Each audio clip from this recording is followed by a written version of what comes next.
This is Noreen at the Healthy Peaceful Podcast, and my guest today is Gau Bodepudi, who is the creator of the website awakeninnerfire.com, where he's cultivating community around the practice of Agnihotra in Austin, Texas.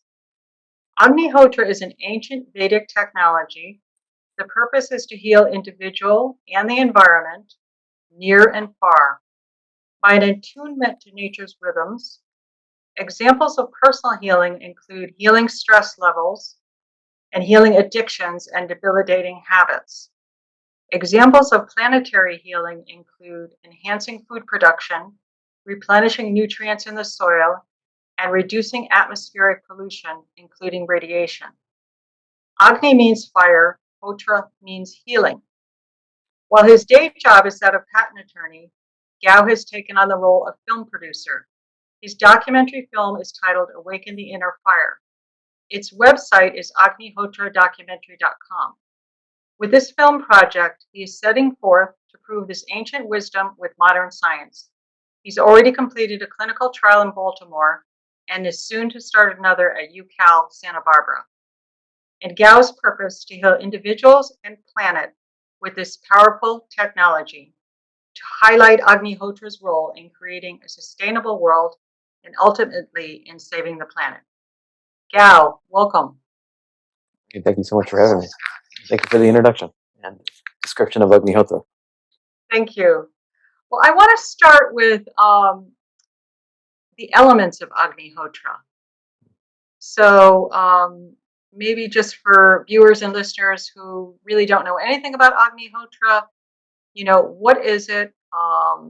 And I talked a little bit about what the words mean, but just go over the meaning and just really what the elements, like the performing Agnihotra, what are the elements involved?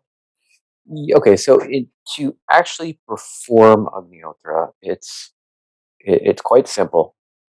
To perform Agnihotra, so I'll talk about the mechanics, and I'll talk about what are some of the components and the impact and the reasoning behind some of the different components. Yeah. So the first part is the timing, when Agnihotra can be performed. And it's specifically at the transition times in the day at sunrise and sunset. So there's a narrow band, about maybe a minute to 2 minutes at sunrise, when the sun's rays first touch a particular point on the earth, and to when the last ray of that sunrise touches the earth. In that window is when Agnihotra can be performed, where it has its effects, and then on sunrise as well, to when the last ray, when the sun's rays is receding from the planet. And so that's a timing for Agnihotra. It's in those transition bands. So just a handful of seconds in both the morning and evening when the Agnihotra can be performed, or rather when you perform the offering to the fire with the elements, that it has the healing effects that it has. Can I interject for a moment? Sure. What is the significance of sunrise and sunset to the practice of Agnihotra? So the technology utilizes the sun's rays in its most subtle, at the most subtle time of the day. So the sun's rays impact the earth differently at those transition times than it is at high noon or 3 p.m. or 4 p.m. The sun's rays are much more intense, much more direct, but it's in the most subtle rays that the bands of energy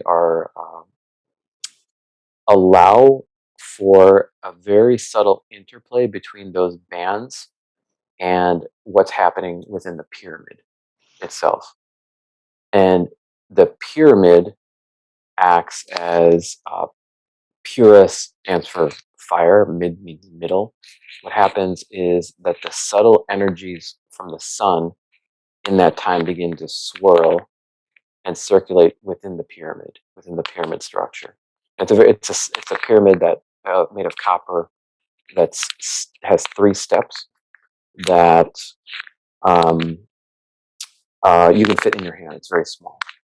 So it's kind of an inverse pyramid. Inverse pyramid, right? Okay. right?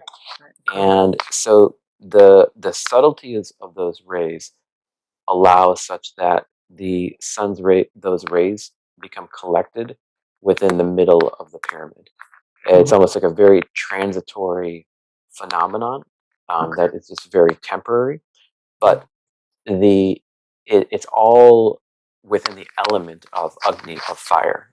So the sun, which is fire in space, and the resulting light from the sun, the pyramid, which is a geometric shape that collects Agni, that centers and concentrates the energy from the Agni.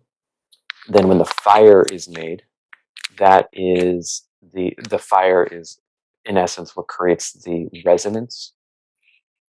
And when you're making the offering of rice with particular mantra sound intonations within the pyramid with particular organic substances from the cow dung, ghee, used to create the fire. This it's a combination of light, sound, fire to amplify the energy from the sun, in essence, of life nourishing and life giving energies from the sun, to amplify it from the pyramid, the fire, out into the high atmosphere and radiating out from the pyramid. So it's almost like an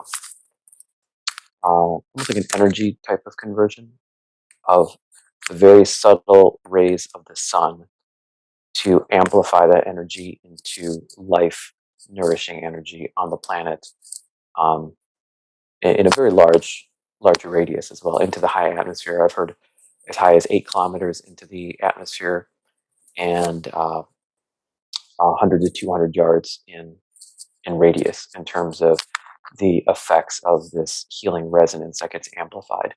But in essence, the subtle rays of the sun at this transitory times, at those transition times, Mhm. is basically it was what is being amplified into into the atmosphere, into the environment.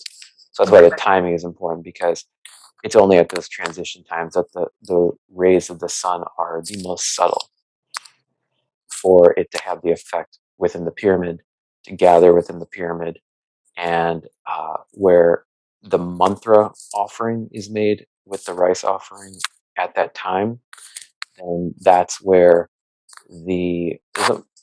you can maybe think of it as I don't know if quantum entanglement is kind of the right word, but it's the combination of the sun's rays with the pyramid collecting the sun's rays with the fire, with the sound intonations of the mantra, with the offering that create this resonant effect.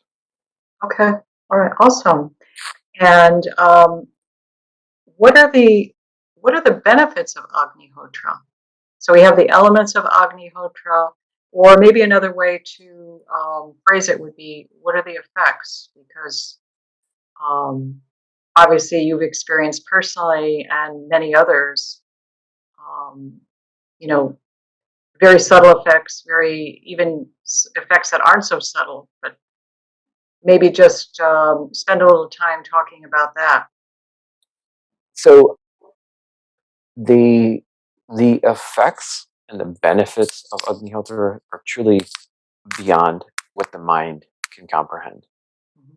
So there are and a lot of the things in terms of what we do in terms of experimentation, we can measure through either physiological measurements or self-reports in terms of the overall level of happiness, the sense of belonging within community, mental clarity, energy, productivity, increased positive self-image, um, reduction in depression. Like these are things to measure, right?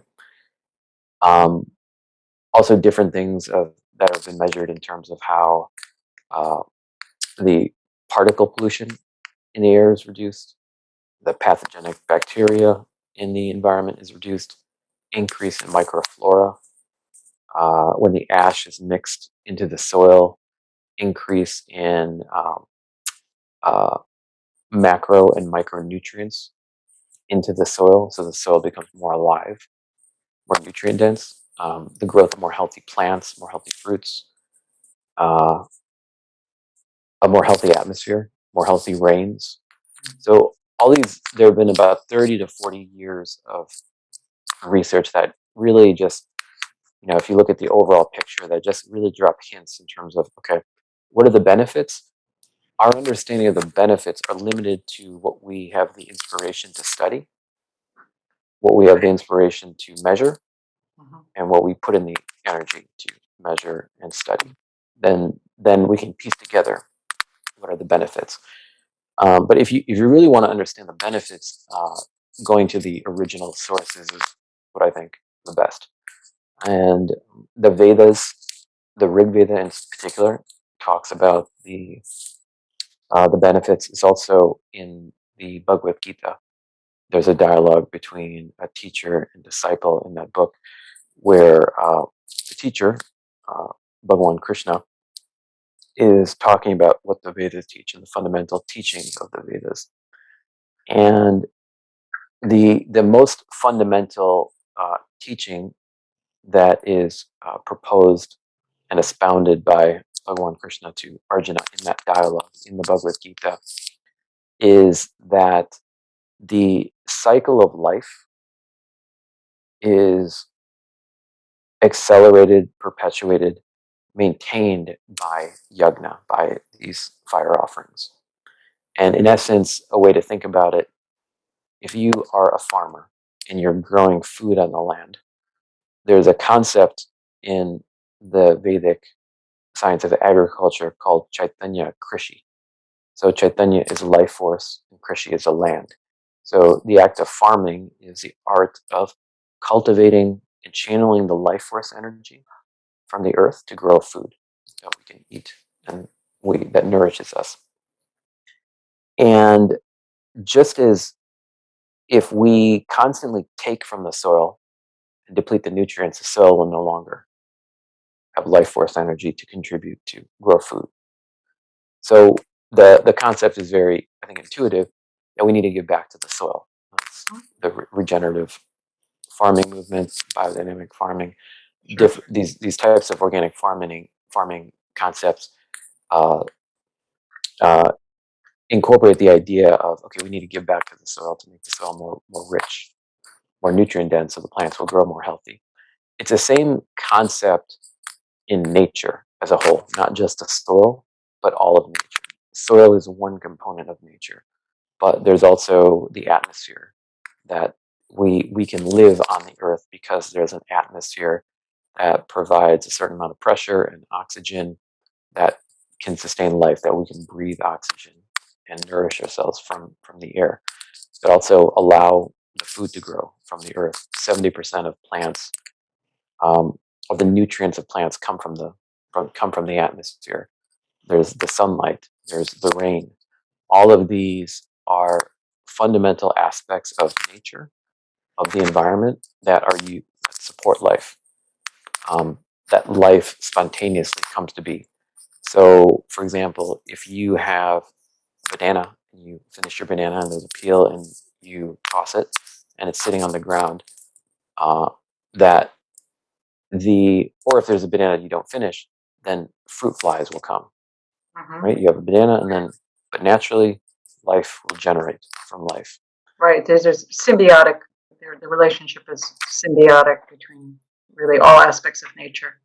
Yeah, and so all of this is perpetuated by the fundamental life force energy that is inherent within nature.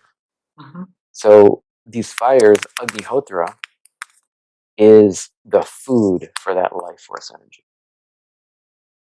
So just as that life force energy allows life to grow, allows us to eat, us to breathe, us to bathe in the sunlight, have warmth, the yagnas, which are these healing fires, that's a Sanskrit word for these healing fires. Right. And Agnihotra is the shortest one. Is that? Yes, this is the most fundamental. Most fundamental healing fire. That these healing fires are it's basically Gaia, feeding Mother Earth, feeding Mother Nature, what sustains Mother Nature, and we're meant to live in harmony with nature, by living in harmony with nature, we're feeding nature, just as nature feeds us, and we feed nature through the fires. And the same concept is true how we eat food, right? So Sure. when we eat food, it feeds into our digestive fires, the Jadar Agni. And if we eat rice, the rice becomes us. The cells when our cells reproduce, it's using the food we eat as a fuel to reproduce. We become what we eat. The same thing is true when we're offering fires to nature. In the fire form, the offering becomes consumable by these life force energies of nature. And the mantras, the particular geometries, the timings, the organic substances that are burned are all scientific methodologies in order to create a plate for nature to feed off of, and for uh, nature to become enriched and nourished by. So that's a benefit in terms of the cycle, our relationship with nature. So a big part of it is fire has been a very fundamental aspect of who we are, why we are, the fact that we've come to be. Some of the oldest remnants of fire date back to more than 1 million years ago of a contained fire. So our ancient ancestors used fire.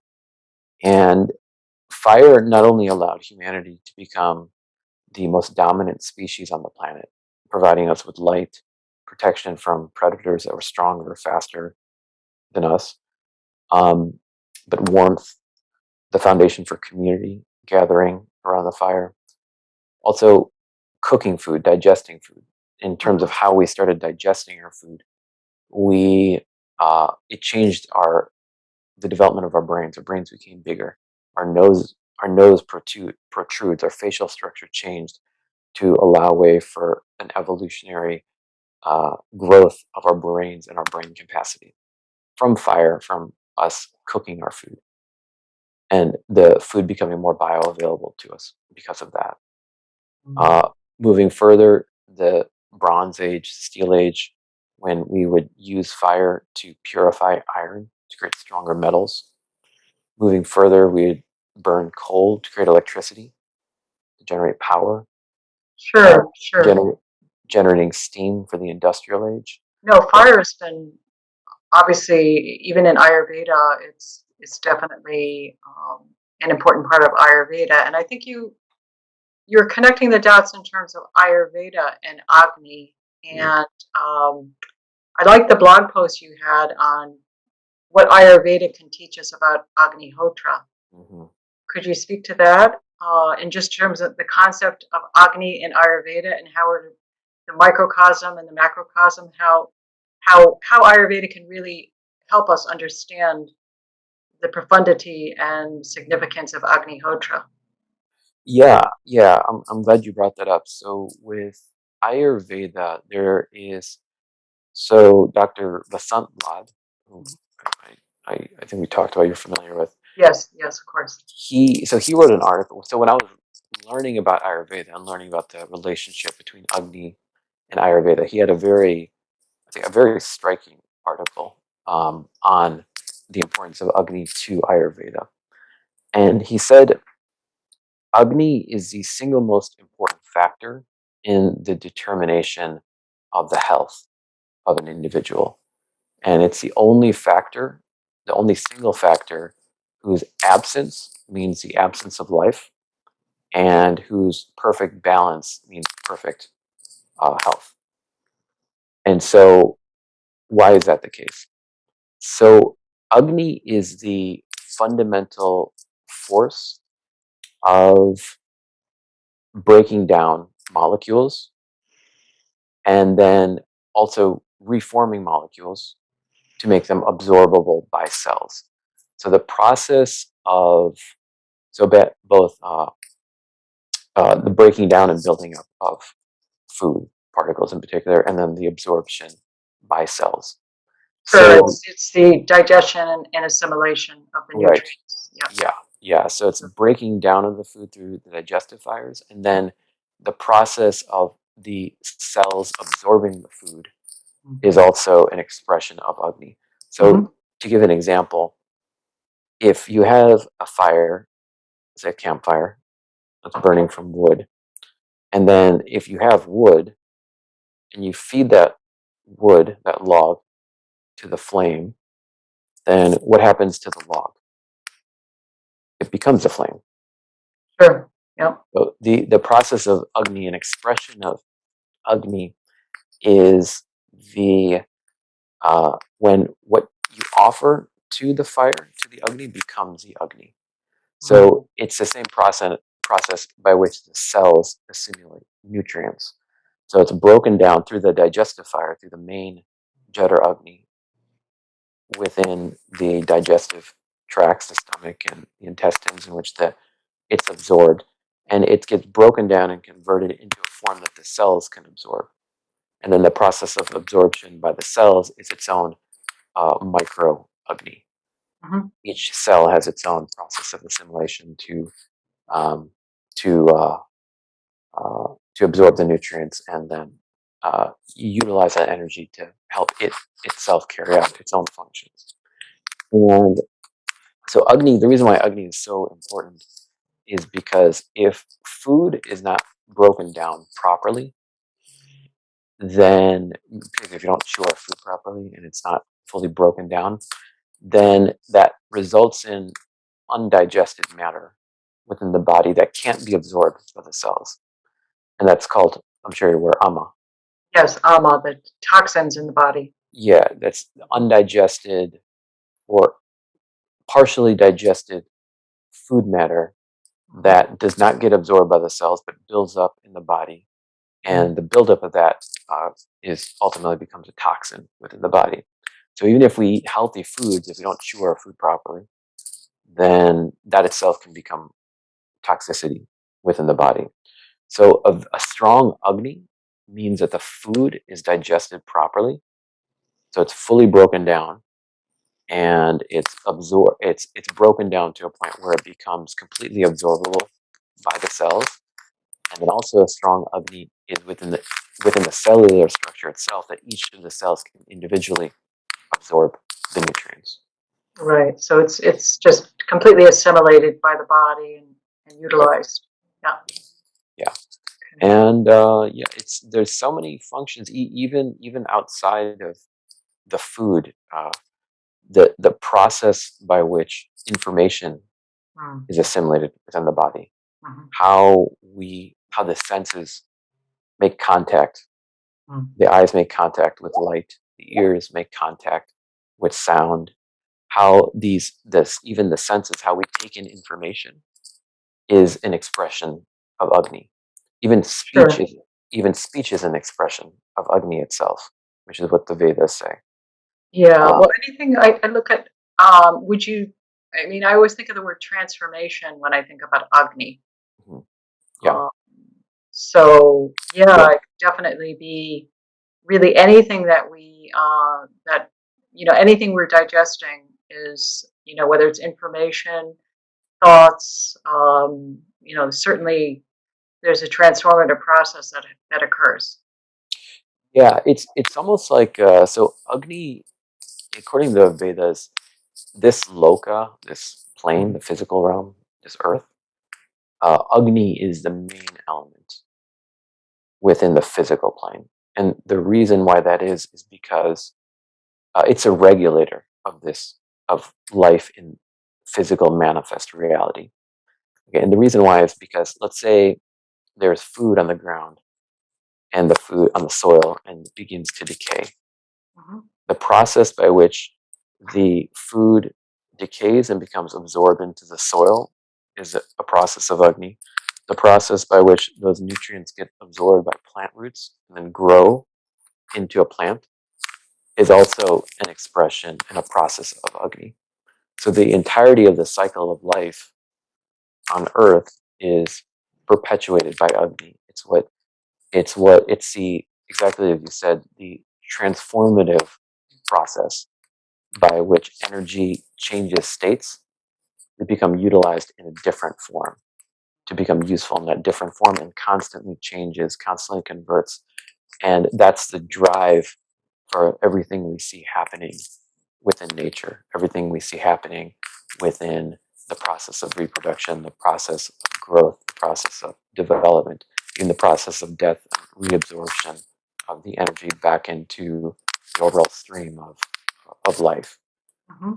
So So if Agni we is, look at the microcosm of the body, in terms of Ayurveda and Agni and just the significance of Agni, how do we bring our understanding of that in terms of from an Ayurvedic perspective into out into the macrocosm and the practice of Agnihotra? How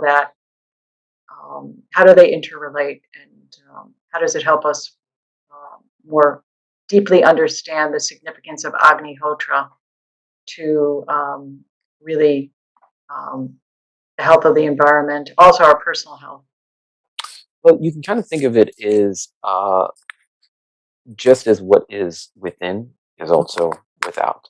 So what's Right. happening within the body is also happening within nature. Hmm. So when the Agni within nature is weak, that's when pollutants build up, toxicity within the environment builds up, and the inability of nature to process those pollutants and Right. Okay. process those toxins. So when we're performing Agnihotra, we are strengthening and balancing the Agni within nature. Mm. And that provides the ability for nature to heal itself and Mm. revitalize itself and process the radiation that's being saturated with the environment, neutralize the radiation, neutralize the chemical toxicity within the soils of the pesticides and herbicides, to neutralize the effects of the air pollution, to neutralize the effects of disturbances within the prana in the environment that cause disturbances within the mind. Sure. When the Agni within nature is strong, then the ability for nature to heal itself becomes strengthened, and nature does in fact heal itself when Agnihotra is performed and when nature is supported by the practice of Agnihotra. It's kind of incredible. There's so many interesting small studies that have taken place, but one of the most interesting things is the uh, mitigation of even nuclear radiation within the environment. I think And yeah. Speak to that. That was that in World War II, or when was it? Well, it yes, was it was in Chernobyl. okay. Sure. So it was an, I don't want to say anecdotal, but it was one account um, by a farmer who lived in Austria, uh, within the proximity of the area affected by Chernobyl, that the basically the land was the food that was sold into the markets from farms in the area affected by Chernobyl would Mm. always be measured for level of radioactivity, Okay. um, because the food was radioactive, and so certain levels would lead to physical deformity. So they had to make sure that the levels were, at least what's passable according to those standards. And there Right. was one farm where food was coming from where there was no level of radiation. And they even tested the level of radiation of the soil, the water within the soil. And there were normal levels of radiation within that farm. And Agnihotra was performed at that farm. Now, Okay. there weren't further studies conducted, but that led to the possibility of the questioning, okay, does Agnihotra neutralize nuclear radiation? Because nuclear radiation is terrible. It it corrupts the food so much to the point where the food itself creates physical deformities. It's Mm. terrible what it does. Yeah. So it's something that an hypothesis that it possibly warrants further testing and looking at. Yeah, and there was one where rice from Fukushima that was irradiated was tested with ash water, so water mixed with Agnihotra ash. Mhm. And so typically, if food is irradiated with nuclear radiation. This is coming from Japan, where Sure. in Fukushima, where the tsunami hits and the nuclear power plants malfunctioned and there was nuclear radiation leakage. So the half-life, the timing that the food becomes radioactive is very, very long. It just stays radioactive for a very, very long time. And so rice that was shipped to Europe, I forget where within Europe, Germany, Poland, Dr. Jörg Burke would remember. But that rice was submerged into water that was mixed with Agnihotra ash. And then the nuclear radioactivity of that rice was measured. And after 3 days, it began to decline. So it was no difference within the first 3 days. And after 3 days, it began to decline. And after 10 days, the radiation levels were completely normal. Wow, awesome. And yeah, really the potential, is just such an incredible, mysterious gift that we have just come across. It's not random, but we find ourselves with this practice, with the knowledge of how to use this inverted pyramid, how to use this, what are the mantra, what's the timing, how to use this pyramid technology to create this healing effect. And essentially taking the elements and amplifying the effect, the subtle energies of the elements, and just so it strikes me in that way in terms of Agnihotra. Yeah, and then there's some statements as well that basically when pollution, so let's say a plant is in a polluted environment, let's say there's excessive radiation, cellular radiation that's impacting the health of the plant. Why is it that the plant becomes weaker? Well, according to the Ayurveda, what happens, pollution impacts at a subatomic level. When molecules form and the particular atoms form their molecular bonds, that it impacts it creates a dissonance in the bonding of the atoms within the cells. I think I heard that on your trailer, or and I mean that's significant because lots of times we think about pollution in terms of respiratory disorders, and we're not thinking about the effect on the prana, essentially, to the subtle energies, how it's creating anxiety and stress and all of that. So that's that's important. Yeah, and the Ayurveda says pollution is it can destroy a civilization, because what happens is when the foundation of material life within a community, within a civilization, becomes mutated by pollution down to the molecular structure, then that's when food doesn't produce its nourishing quality. That's when rain doesn't provide its nourishing qualities. Right. It's not.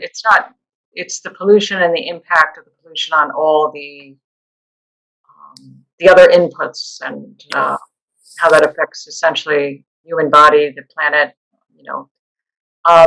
Shifting. And then just to finish on that point. So what happens when we're performing Agnihotra is that the resonance impacts this subatomic relationship as the molecular bonds form and the atoms between molecules form their molecular bonds. It harmonizes any dissonance created by pollution. So really from the ground up, from a subatomic molecular structure. I think that's very significant, especially since many people are living in urban areas, and it's not something we're necessarily as conscious of as we really need to be. I'd like to shift a little bit and ask you just about your own personal journey, about why Agnihotra, how it came into your life, and why it's important to you. Yes. I mean, it's almost 20 years now that in 2003, I was introduced to the practice. And prior to that, my I this is a little goes a little bit back, but I my own spiritual journey culminated in spiritual searching, culminated in the understanding that the fundamental purpose of my life is to experience my highest spiritual potential, whether that's enlightenment, self-realization, whatever you want to call it. That uh, my purpose in life is to experience that and then help, and then work uh, from that perspective, and help as best as I can from that perspective. And in upon upon that, and that was in law school at the time. That was in 2003. And I did a lot of soul searching at the time because I wasn't really quite sure about the direction of my life, where to focus my life, where to go with my life. And it was a full moon. I remember I looked at the moon and I asked that question, and the answer just came to me very, very powerfully. And when I had come back to Chicago, I'm from Chicago, I learned about different types of meditation techniques, particularly Vipassana. And I started practicing meditation, but I was also practicing yoga, chanting, a few other practices. But I was hitting a plateau in my own meditation. I would only get to a certain point, and I wouldn't get farther. And so I was looking for uh, better techniques that can help me accelerate my spiritual evolution. And my mom had introduced me to a person who ended up being my spiritual teacher for a very long time. And he taught me Agnihotra. And but before that, before he introduced me to Agnihotra, he allowed me to ask a lot of questions about, what is cosmic consciousness, what is the third eye, what is Kundalini, what is self realization, what is enlightenment, what does all this mean, what's the goal, where does all this lead to? Okay. And after a number of conversations, he answered my questions to my satisfaction. And I asked him, okay, how do I get there? And then he said, start Agnihotra. So it started as a tool for spiritual awakening.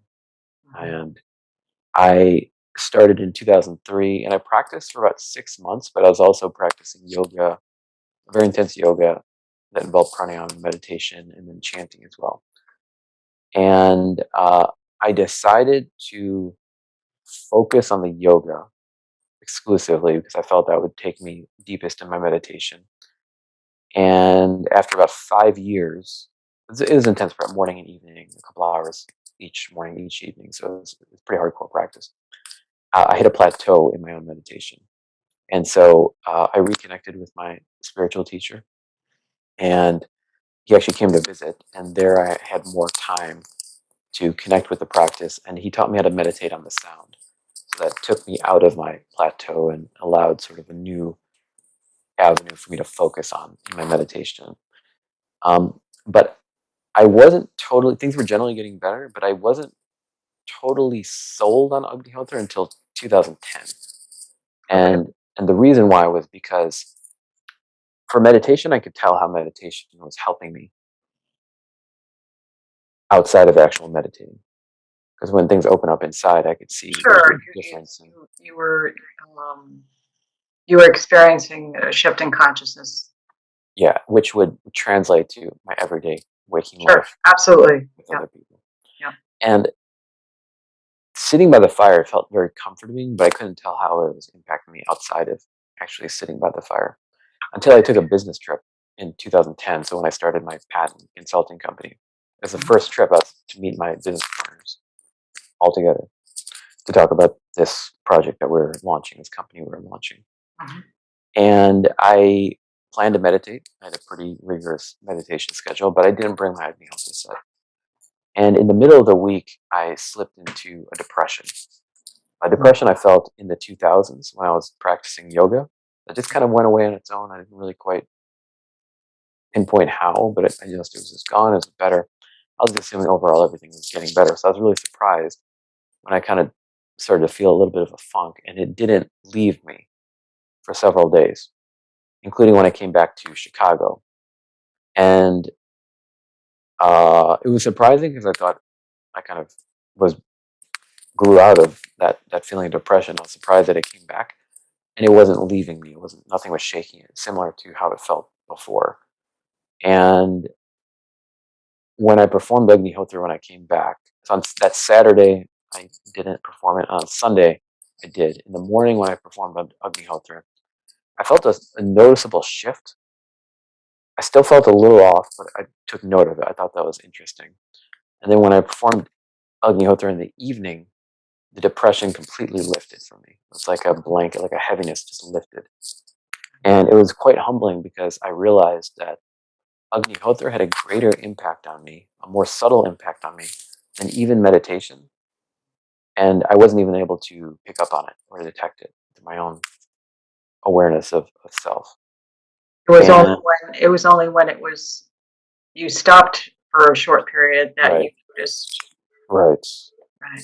Yeah, exactly. And so then I never wanted to miss it after that point. Yeah. And uh, I moved to Texas in 2012, to Dallas, and then to Austin in 2014. And I never really, I've always kept the practice, my spiritual practices to myself. Hmm. And then I never really shared Agnihotra all that much because I didn't want to misrepresent it. That was the most important thing to me. Because it was important to me, but I didn't feel I understood enough to actually explain it. Just knew that Okay. it worked. Yeah. But when I was in Austin, a friend saw me performing Agnihotra and he meditated with me. And then he would come over, we'd perform it together. And then on his birthday, he asked me to share Agnihotra after his birthday dinner, which I did. And I didn't know how people would take to it because it took me 7 years to buy into it because I was doing a Right. lot of Right.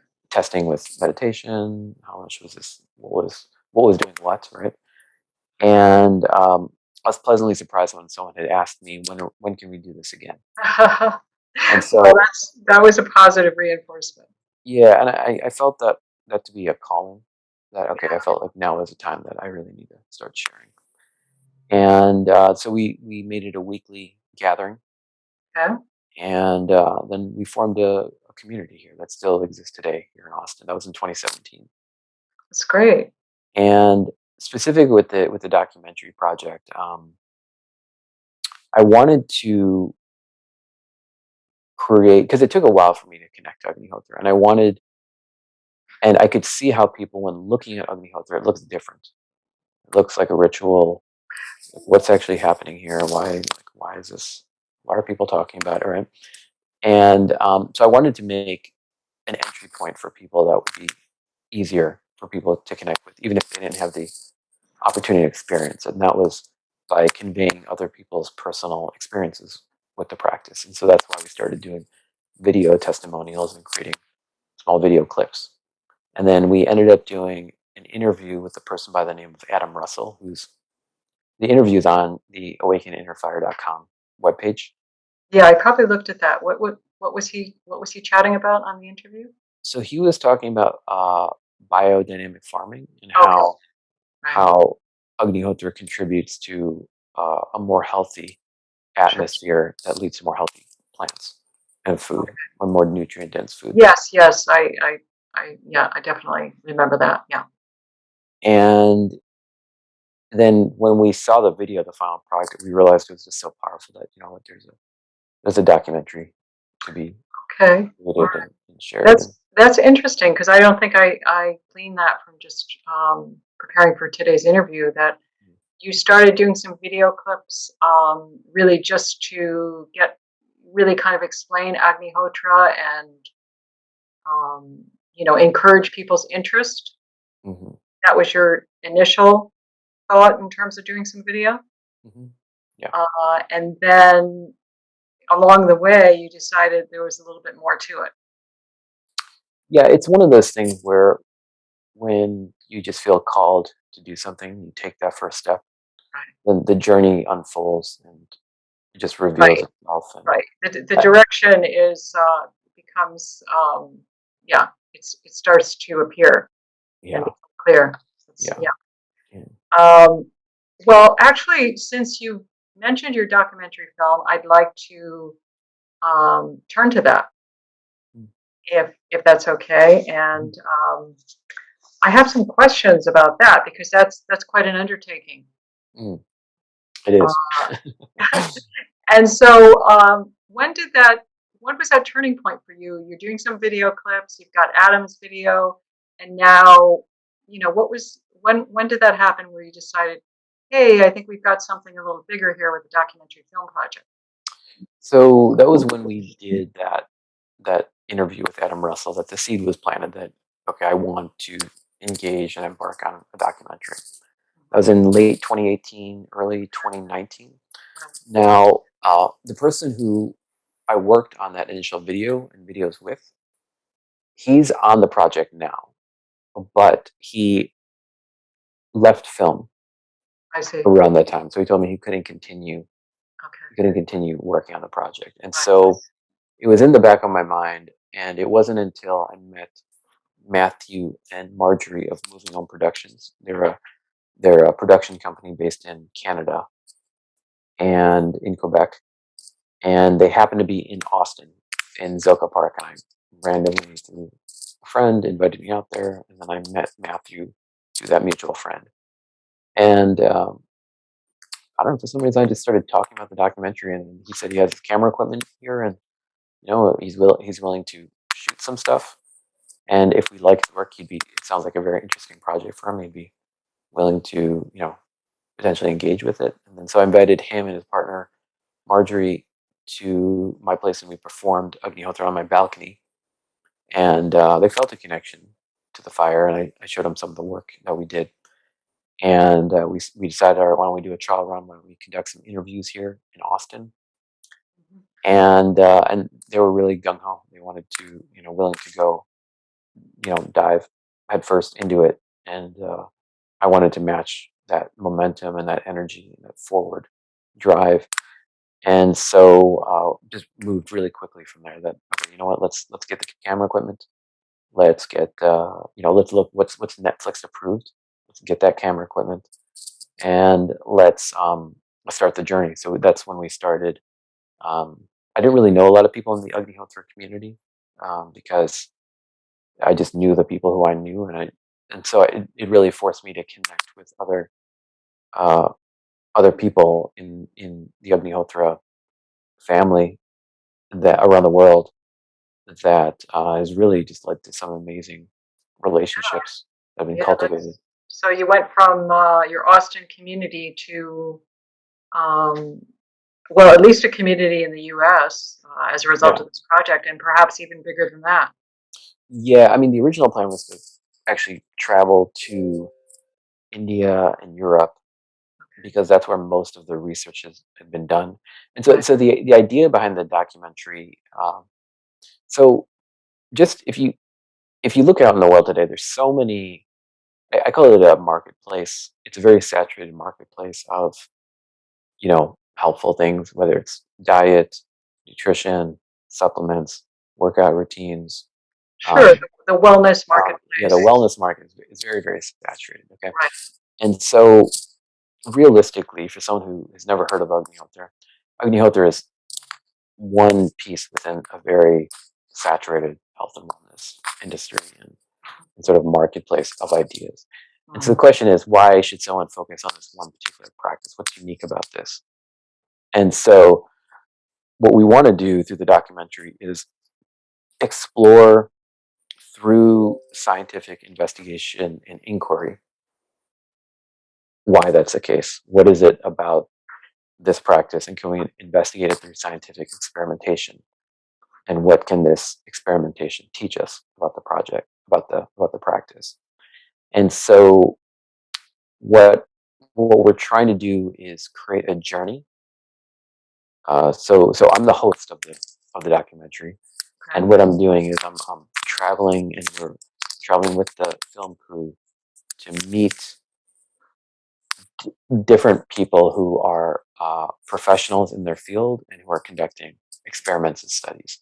So we did a Baltimore pilot study, which we have the results for, which we're working on a draft for publishing. And now for a And that's with university, Dr. Gregory, is that? yeah, Dr. Henry Gregory, And And is then, that my understanding is that's mostly um, looking at stress in terms of uh, the impact of Agnihotra on personal stress levels, or was that, or is there something else there? yeah, there are a couple. It's an interesting study because so it's a control group compared to a group starting Agnihotra for 2 weeks. The Yeah. control group is a group that met and practiced meditation, Tai Chi, and Qigong Okay. at least 3 times a week, and they may have had their own individual practices as well. That's a control group. And then the experimental group, the Agnihotra group, was a group that didn't have a practice but started practicing Agnihotra.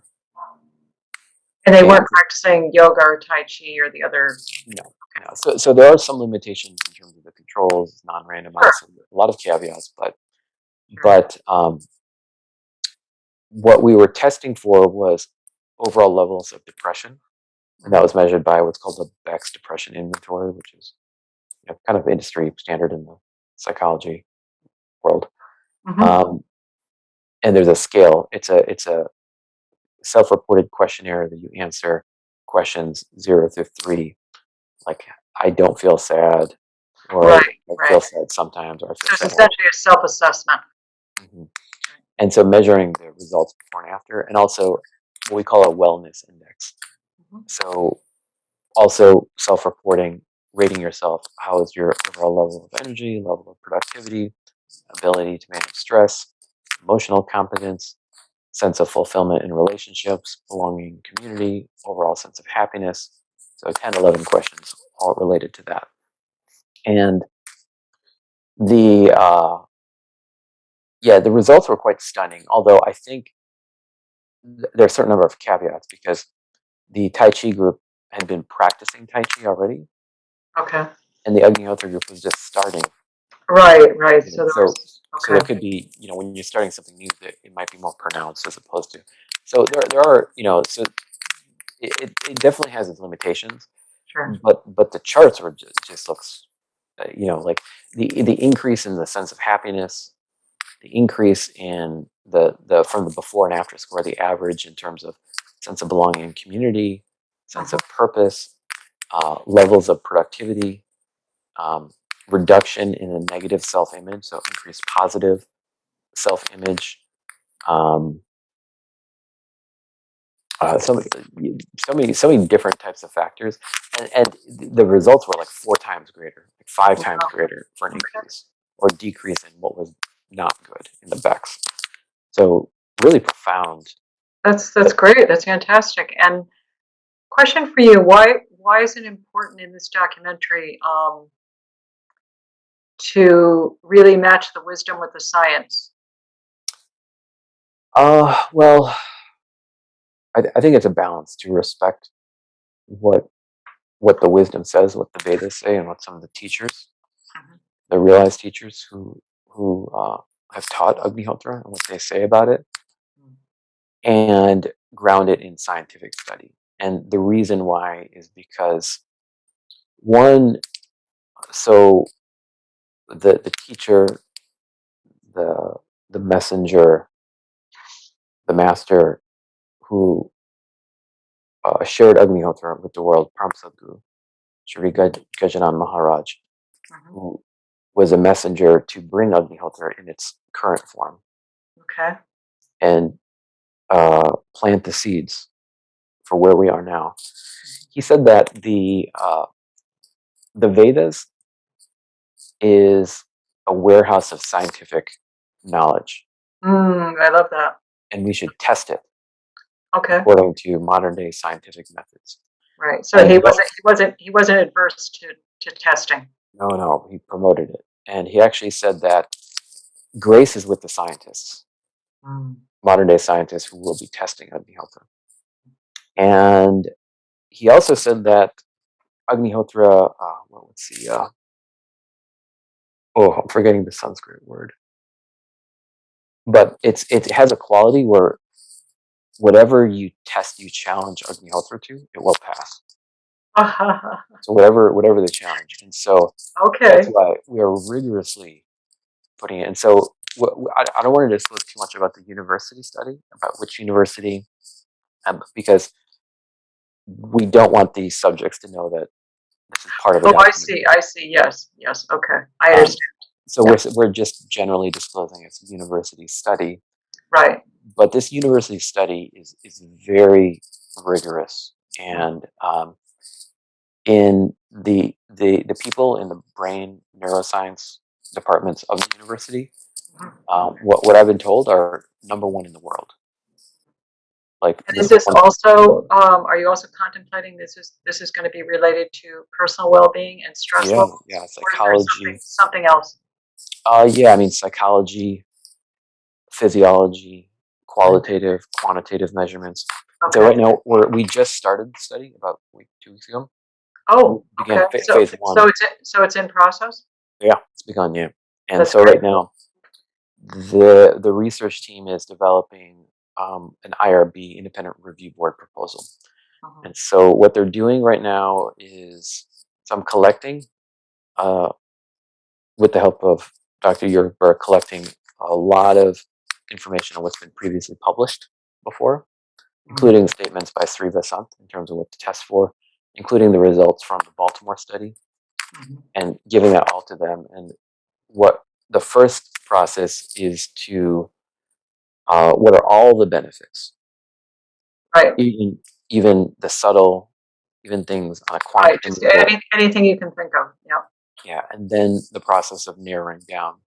Okay, what are the things that we're going to test for, Right. and the things that I hope will be tested for is, so with the equipment that's being used, it's by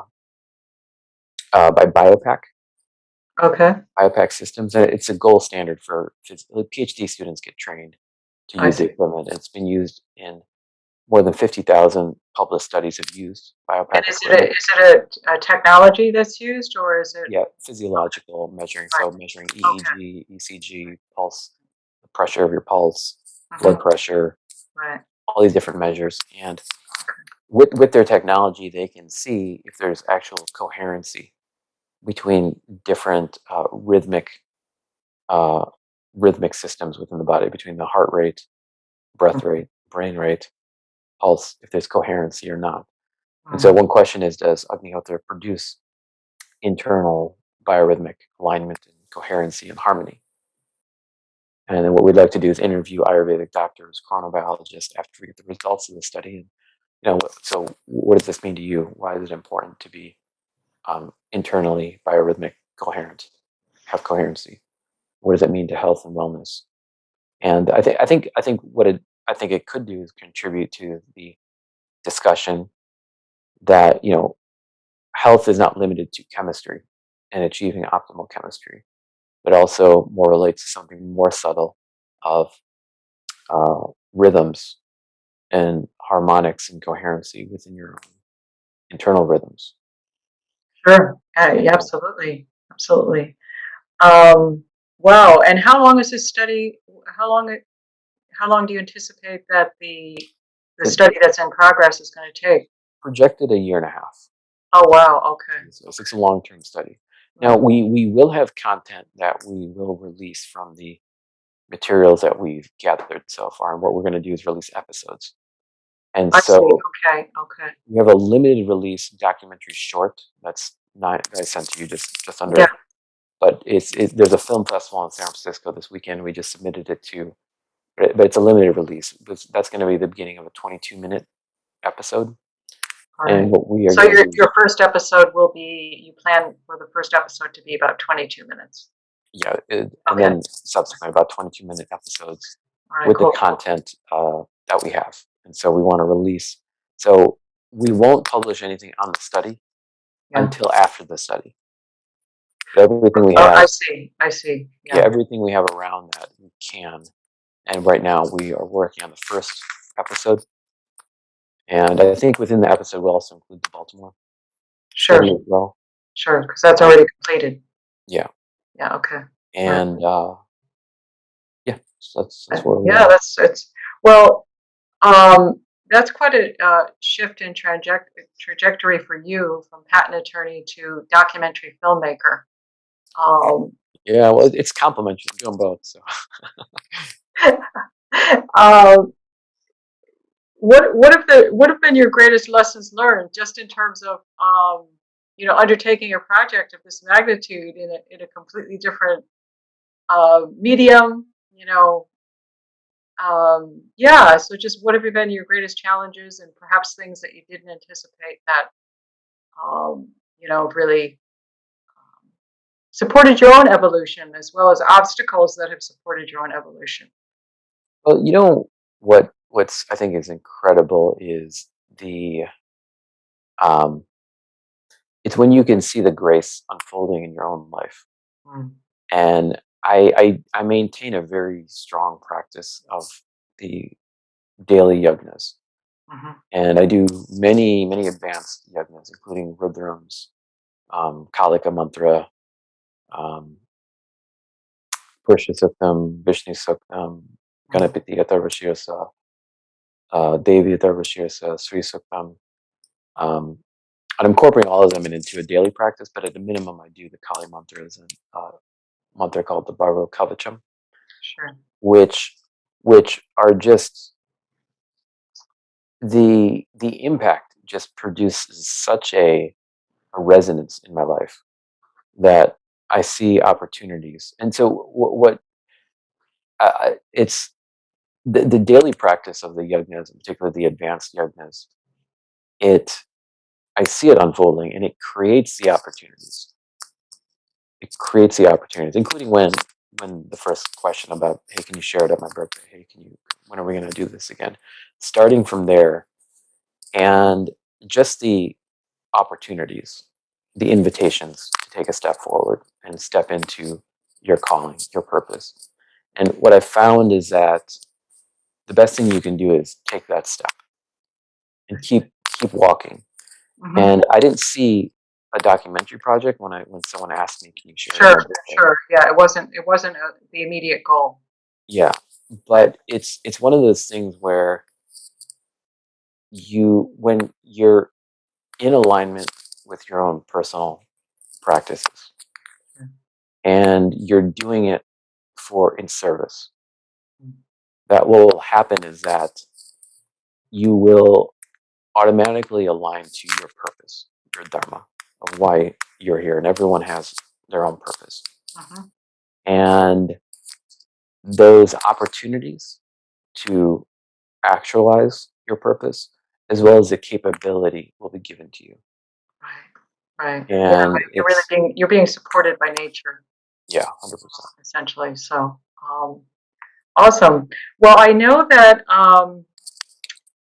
your spiritual teacher essentially asked you to come forward and to really assume a leadership role with Agnihotra. And I think you wrote about what it means to become a leader. And I guess my question for you is, at this point in time, do you have any thoughts regarding that? And do you consider yourself a leader with Agnihotra in the U.S.? Or, how does that resonate with you? Well, so in terms of that blog post, that was Hmm. there was a specific. So when I started organizing the meetings, the weekly gatherings for Hmm. Agnihotra, I was specifically trying to have other people lead the discussion. Like maybe I'll share Agnihotra and we all do it together. And other people lead the discussion. And I was thinking to myself, okay, well, this is a good way to get other people involved, and they seem to be good at facilitating this type of dialogue and communication. And so, okay, so why don't these other people take the lead with that form of group discussion? And then the first time I'd connected to, uh, I met my spiritual teacher in person. He the first thing he said to me when I asked about, okay, do you have any suggestions about how things are unfolding here in Austin? And the first thing he said to me was, "You can't escape from being a leader. Mm. And I realized that's what I was doing. And I realized it struck me like, wow, I really was trying to escape from that role. And I, for me, I never felt. It took a while for me to feel comfortable sharing Agnihotra, and it wasn't until he had mentioned, I forget which year it was. It could have been 2019, maybe end of 2018, 2019.